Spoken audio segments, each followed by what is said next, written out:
I am Dr. John Neufeld, and today we're going to talk about Christ in the midst of a violent and destructive world.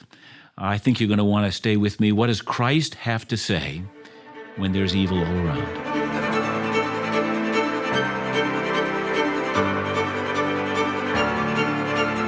It's important to face these realities because unless we do, we'll never know what to do next.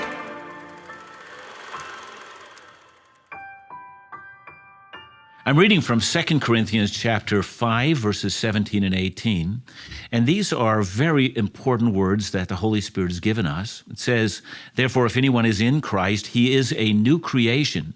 The old has passed away, behold, the new has come.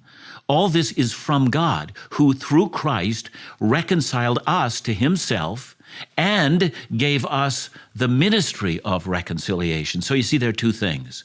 Christ has come, and he has reconciled men and women to God so that the animosity between God and ourselves no longer stands. Christ died for our sins and has opened up a pathway for us to be friends of God. But then, having received that beautiful gift from the hand of God, God entrusted to us a ministry of bringing reconciliation to people. You know, today I'm going to introduce you to a man by the name of Brian McConaughey. He was raised in Northern Ireland. He knew about the Troubles and all the killing that went there. He's come to Canada. He was a member of the RCMP. He was a forensic scientist and a weapons specialist. He's done a lot of autopsies, was involved in the Picton investigation, has seen the utter worst of human society. But you're going to want to hear of how a man has brought reconciliation to men and women and how he has spoken the love and the grace of Jesus Christ. So join me as we meet Brian McConaughey. Brian McConaughey, it's great to have you here today. Pleasure to be here. I'm speaking to an individual who has had a colorful life. I think that's probably right. You could say that, yeah. But let's start at the beginning. You were raised in a Christian home, and you came to faith in Christ. When did you come to faith in Christ? Very early on. I remember growing up in Northern Ireland. We were in a small town called Lurgan, and there was lots of soldiers and violence around. And I remember being in Sunday school, and we were singing this song, we're in the Lord's army. I want to be in the cavalry. And it was all sort of the I know the song. You do. Yeah, I do. So that was what we were singing. And I just went home that afternoon and said to Mom, I want to be in Jesus' army. And so I remember kneeling down by the couch in the living room and praying the prayer, and then Mom saying, you should go in and tell your dad. He was a pastor, and so he was doing a sermon prep for that evening, and so I went into his study and told him that I had asked to be in the Lord's army, and I remember getting a hug from him. And I think in so many ways, it took many, many years for that faith to be real. Sure. And so I think I credit my time from becoming a Christian was at 5, because that's when God views it, even if I didn't live up to it for a long time. Now, getting to know Jesus as your Savior and as the Prince of Peace, in a world that I think to a great part of your life has been surrounded with violence, with darkness, and the ugly side of life. So, I've been to Northern Ireland. It is a beautiful part of the world. It is. However, at the same time, you grew up in a time when, they simply call them the Troubles. Explain that to us.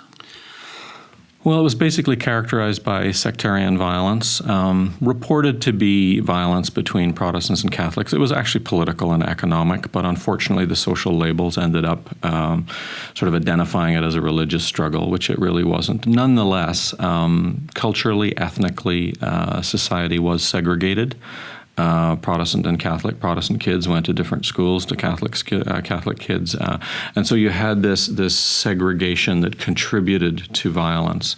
The violence was really driven by, as I said, politics and economic disparity, but unfortunately we had to live with the labels of this being Christian, when in actual fact the extremists on both sides were absolutely not following any teachings out of the Bible. This had nothing to do with Christianity, because neither side, either Roman Catholic or Protestant, in terms of biblical teaching, were going to be planting bombs in restaurants, blowing up families. So it was absurd to assume that this is actually religious.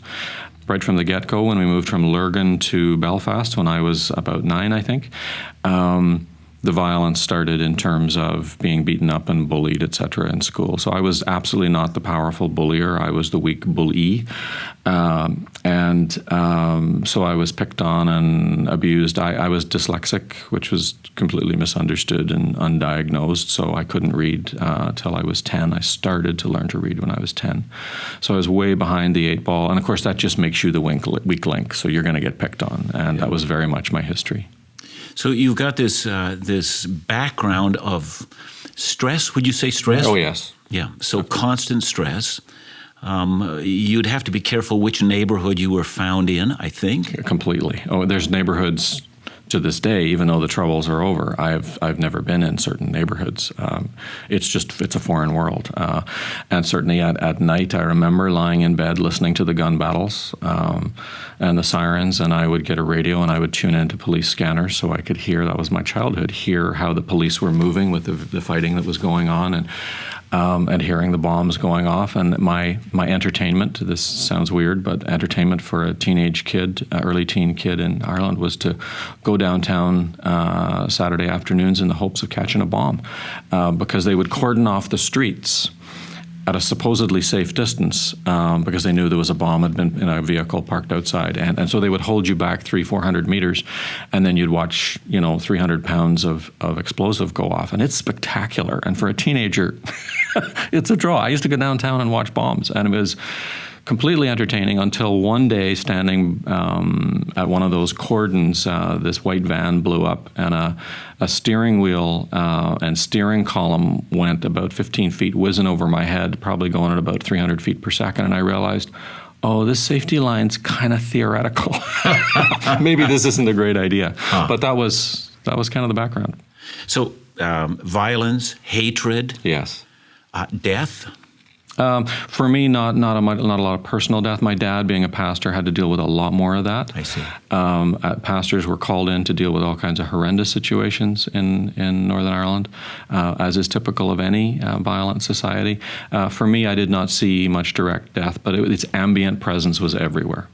So it was a society that was blowing apart, deep divisions, manifesting themselves in numerous ways. Yeah. At some point in time, you left Northern Ireland and you came to Canada. When was that, and what precipitated that? My dad, being a minister, was called to a church in Canada, and we didn't want to leave Northern Ireland. It's funny how in a violent setting it becomes normal. You don't realize that it's abnormal. It's just life. And so we had no particular desire to leave Northern Ireland. It was only arriving in Ottawa we kind of realized how different the world was. Wow. I remember the first time I went to a mall and walked into the mall, and the first thing we did was spread eagle and like, why aren't we being body searched? And it was astonishing to us. You could go into any public building and not be body searched, et cetera. And there was no soldiers, no armored vehicles on the streets. It was it was quite an education. So that's what brought us to Canada. And I struggled through education, but was able to make that adjustment with some difficulty. And to everybody's shock and surprise, was able to graduate Algonquin College after high school, and then even university. I'm going to fast forward, and I'm going to move you all the way to, at some point in time, you become, you're involved in the RCMP, so you became an RCMP officer. Yeah. And then specialized. Yeah, I was actually hired as a weapons specialist. I see. So I never went through depot. I was never yelled and screamed at by sergeants. I was hired specifically for my weapons experience. I had a lot of skill with weapons. That's another whole long different story before I got in the force, and they actually pursued me because of that. And being interested in firearms is kind of a very natural thing for me, because as I grew up, firearms were not a negative. Firearms were held by I now know they were just kids. They were like 18, 19-year-old soldiers. But for me, they were big men. And these men in uniform protected me. So firearms didn't have a negative connotation. They had a profoundly positive connotation, because those were the men that had the power to protect me and get me home from school safely. Oh, yes. And so it was very natural that I would gravitate towards things like weapons, which is kind of unusual in a Christian context, but it absolutely was positive for me.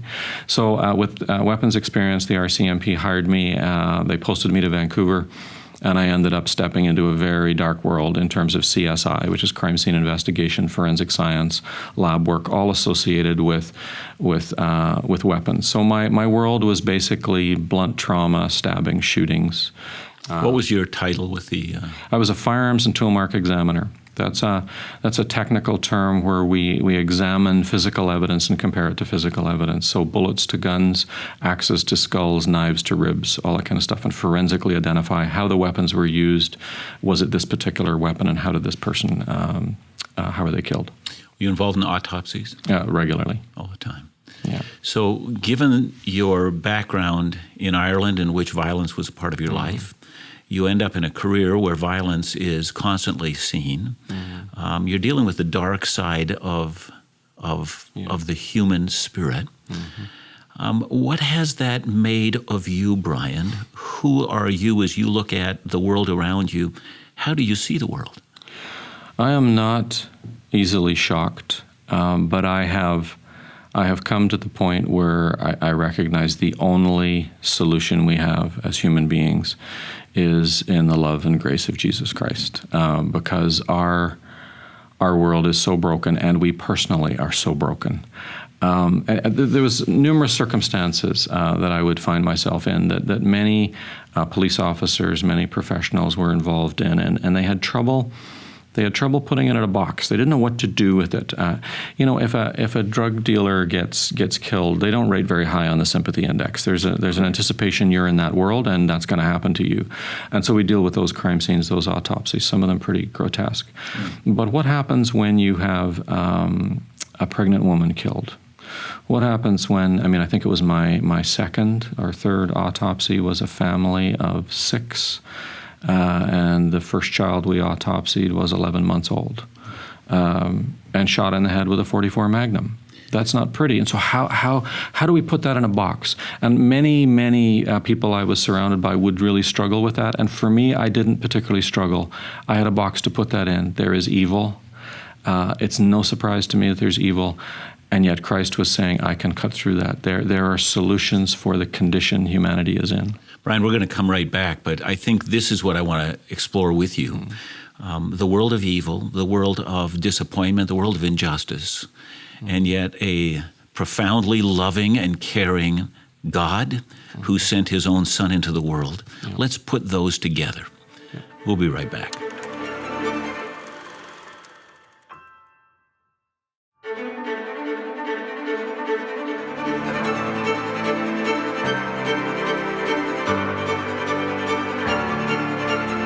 It's important to face these realities because unless we do, we'll never know what to do next.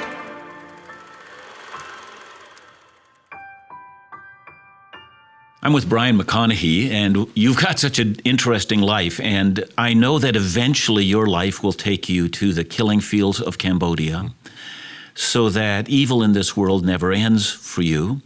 But I want to, keep in the dark streets of Vancouver, and you're dealing with, I take it, to the most part, violent deaths. Yes, tragic deaths. One of my later files was a file called the Picton Pig Farm file. So this is where numerous women had been processed by a guy who was a supposed pig farmer. And he also processed women, many of them, and dealing with prostituted young women. Yes, and they, being a young Christian guy, I had no touch points. I had no connection with the world of prostitution until this file. And as I studied the victims, I had all their dismembered, head, feet, hands on my fridge as I would sort of or my freezer as I would do the forensic examinations on bits and pieces of them as recovered. And for the first time, I was confronting this is the end game of prostitution. These young women that were manipulated, that were deliberately introduced to drugs to control them, that had no hope in life, that had no value in our society. And my heart broke for them. I saw them in a whole new light, recognizing that some of them, even in bits and pieces I had in my freezer, some of them were Christian sisters of mine. They were being prostituted, but they absolutely knew the Lord. That was earth-shattering for me to kind of put those two worlds together and realize that these are prostituted young women, but they absolutely knew the Lord, but they did not have control over their own lives. They were enslaved. And so that was heartbreaking for me, but God was challenging me in terms of where was my compassion in this, and could I deal with this, and could I see him even in that? So very, very ugly stuff. Very challenging stuff from a faith standpoint, but enriching in that I saw that even in the dark area of places like the pig farm and those kind of serial killing environments, that Christ had claimed several of those lives, and even there he could reach in and claim those lives. And I remember one in particular when this is my weird world in terms of how I express it, but it was normal for me. I remember after I was done the examination of this one head of a young woman I had studied considerably, never knew her in life, but knew her in death. And I remember packaging up her head and like something out of Shakespeare, saying goodbye to her before court, because I wasn't going to see that head anymore. I'd spent months examining her head forensically. And I remember putting her in the cooler and sort of saying, goodbye, I will see you later, and I will. And no one's hurting her anymore. No one's raping her. She is with her Lord, the Lord that she loved, that she never had a chance to serve in freedom in this world. So it's exciting in its own way to see Christ working even there. So the Christian gospel, Brian, speaks about a number of touch points which relate to our salvation. And one of those touch points, of course, is the universality of sin. And, for some individuals, sin is, we're basically a good society. When you talked about coming from Belfast where you had seen violence, you've walked into a mall in Ottawa and suddenly you see freedom and you see peace, stability. You see a culture that seems basically a just culture. And a great many of us live in that world. And so for a great many people, this doctrine of the universal sin in all human beings is something that seems overly condemning to them. Is there an answer that you have to that? Do you see all human beings through a black lens? How do you see people? Well, first of all, I think with regard to our society, that is basically just and functional. We live in a blip. This is not normal. This is not humanity in most of the world. It involves much more suffering and much more torment for most humans on this planet. But that is precisely why Christ came. Because if we've got it all together and we're the just society and we've got it all figured out, then why should Christ come? He comes because we're broken. And if I've discovered anything, it's the fact that universally we are broken. And we can have all the trappings of a stable society, but when things get rough, the veneer of civilization comes apart pretty darn quickly. You can see that in so many numerous societies. Think of the Yugoslavian conflict as Yugoslavia broke up and they separated. A stable society where neighbors had lived side by side in civil harmony for years. Maybe a little bit of tension, but nothing like what happened.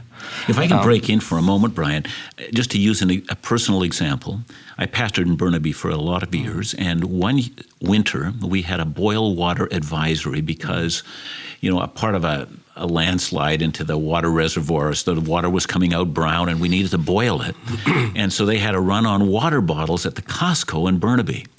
And as the water was running out, listen, we were not going to be without water. We just had to boil it. But as the water was running out, there was blood on the floor at Costco as customers were fighting over those last bottles that were there. So when you talk about a veneer, which is easily stripped away, how quickly can a society move towards that kind of brutality where human life is? Rapidly. And if we take away our carefully constructed control mechanisms, our little cocoon of comfort, the Wild West appears very, very quickly. You're making me laugh thinking about Vancouver. And this may be hilarious to other people across Canada, but I remember watching the same thing when during a series of snowstorms in Vancouver, people were actually fighting over salt bags. It's a joke. And yet it's not. It's you suddenly become determined to get ahead yourself. It's being self-centered, and that's who we ultimately are. And to live a life where we genuinely serve others sacrificially is revolutionary. It is not characterized by the norms of our society, but we have mechanisms in place to make us feel noble, to make us feel ethical, to make us feel like we're honorable. When in actual fact, if you strip all that away, in and of ourselves, we're neither ethical nor noble, in my opinion. We're broken, but that's where Christ comes in and says, I can actually give you a model where all of that can be taken away and you rely on my goodness, which is infinite, and my grace, which is infinite. So I think there's something that you said at the beginning of our conversation in which you had talked about the sectarian violence in Belfast, and it was characterized as Catholics against Protestants. But you had said that religious veneer was not the issue at all. So it's very important for us to say that when we talk about Jesus and about what he does to a deeply depraved human soul, we're not talking about a religious structure, are we? No. I wouldn't even describe myself as a religious person. It's very interesting in a Cambodian context. Some Cambodian Christians, although the church is very young there, they already are moving away from using the term Christian, and they're moving towards Christ follower. Because Christian has all this horrible political, historic baggage that has nothing to do with our relationship. So I prefer to avoid that. I absolutely am Orthodox in terms of going to a church. It's a good community, and we're told to do that, to be part of a community that can support me and I can support others as we move through the Christian life. But in terms of my relationship, this is a personal relationship. It's not an institution by any means.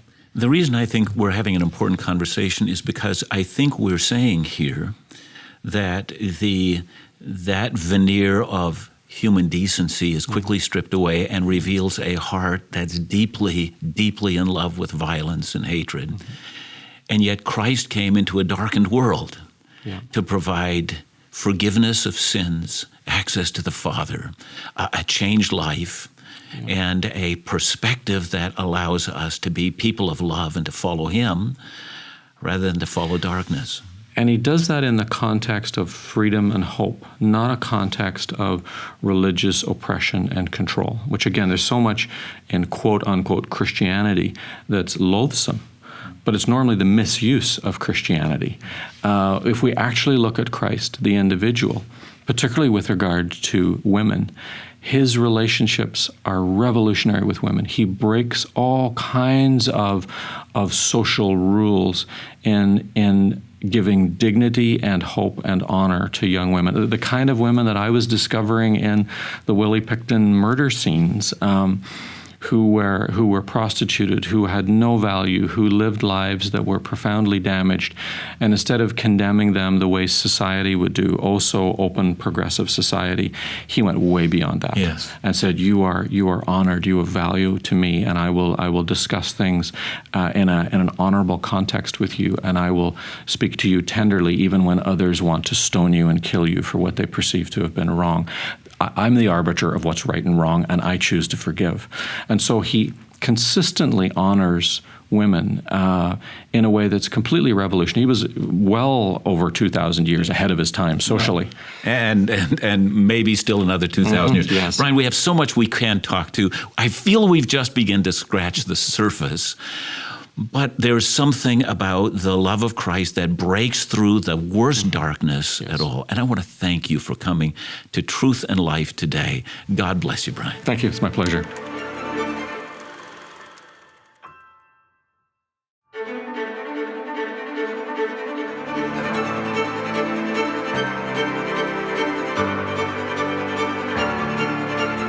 It's important to face these realities because unless we do, we'll never know what to do next.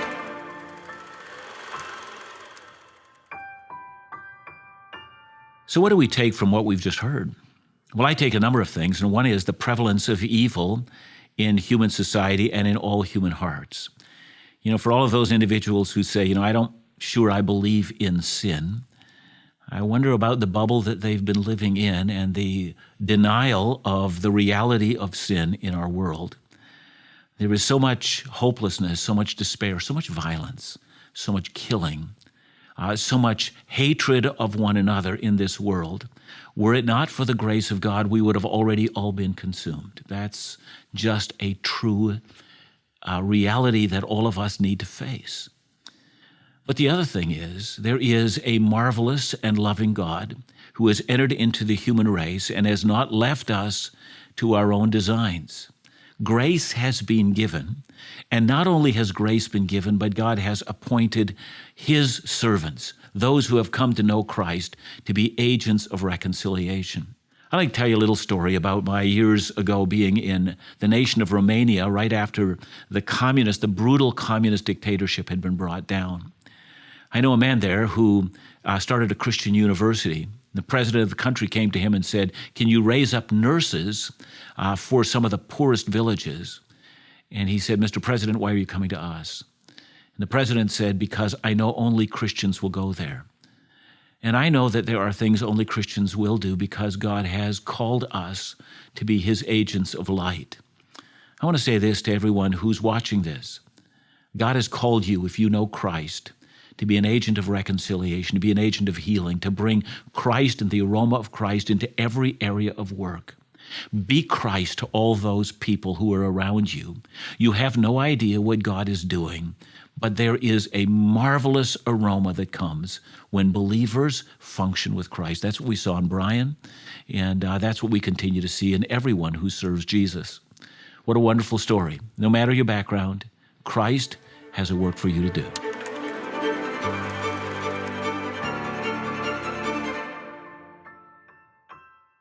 Thanks for joining us today, and please make sure to subscribe to our YouTube channel for more interviews, episodes, and Bible teaching content. Thanks for joining us today.